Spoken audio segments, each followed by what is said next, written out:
paano magkabit ng hazard sa mga motor gamit ang halo switch or kahit toggle switch.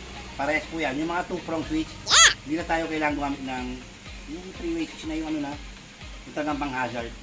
Ito po, halo switch ang gagamitin natin. Tuturo ko sa inyo kung paano sa mga nagtatanong.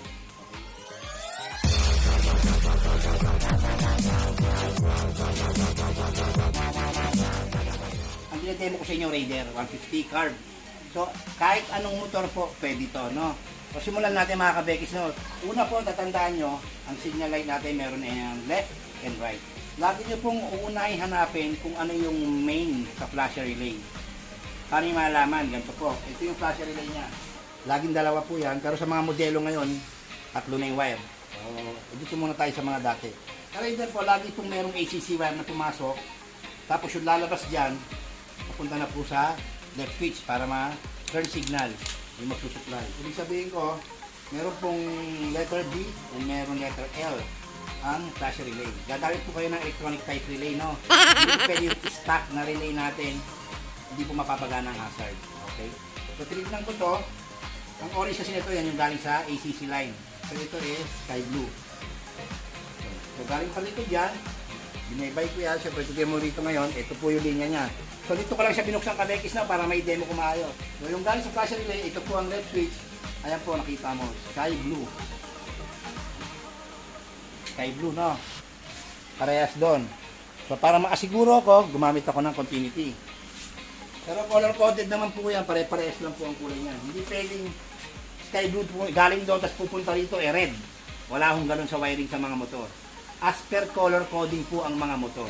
Kung ang high beam nito is blue, siyempre pupunta po sa headlight, blue din. Eh pag nag-iba, kailangan yun po ng tester. So, ito, continuity ako.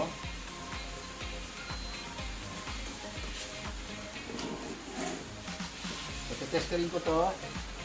Susulugatan ko, sky blue. Ipunta ko rito sa sky blue. May buzzer stand at may continuity. May reading siya. Okay?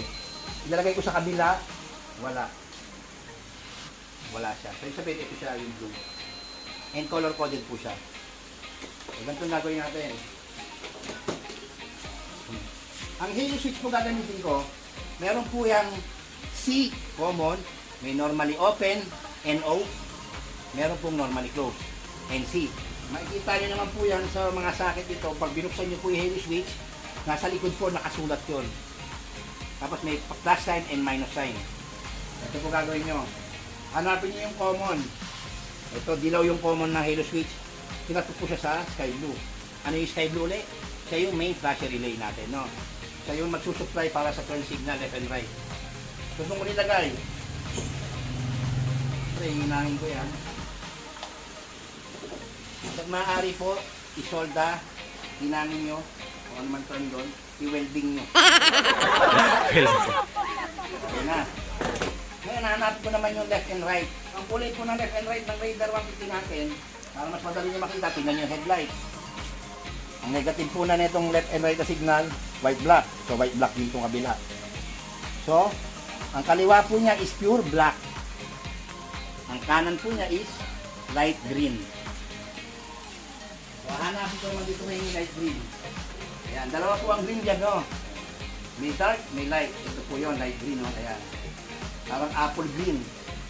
Isugatan natin yan. Light green. Lagyan natin ng diode. May marking po na silver yan. Doon po siya nakatutok sa wire.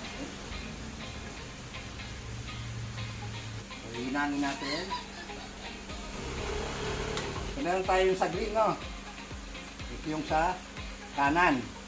Hanapin naman natin yung left, yung pure black. Diode ulit tayong isa. Lagyan natin ulit, nakatutok ulit sa wire, no? Yung marking niya silver. Okay na. Tulis pa, yun. Nasasalat ko pa, matalas, oh. Siguraduhin niyo pong walang matulis, no? Kasi pag sinara mo yan, baka tumusok sa kabilang wire, kakaproblema. So, may dalawa na tayong diode, mga kabekis. Ang gagawin niyo po, yung parehas dulo po ng dalawang diode, pagsasamahin natin.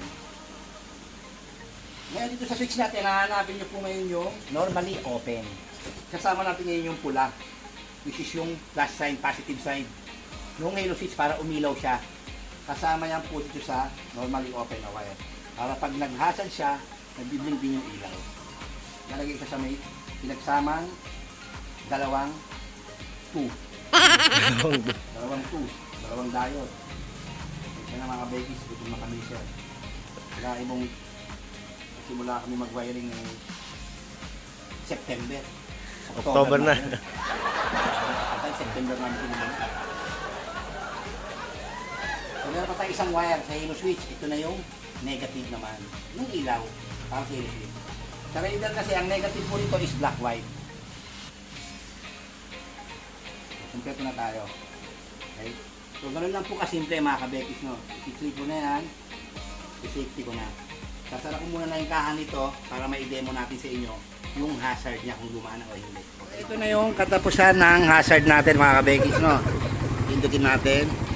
Yan. Okay na siya.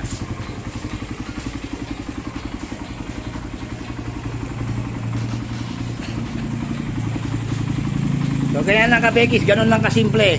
Basic lang tinuro natin kasi marami nagtatanong. So kung ikaw ay magaling ka at magko-comment ka ng medyo feeling mo magaling ka na, eh hindi ka dapat sa channel ko. Kasi ito ay para sa mga naniniwala at followers na sumusunod sa akin at mga nagre-request. So okay? So ride safe sir. Pampangkasinan pa po. Nirewire natin ang buo. Dating walang busina, meron na. MDL, meron na rin. Mag-aalala. Stable.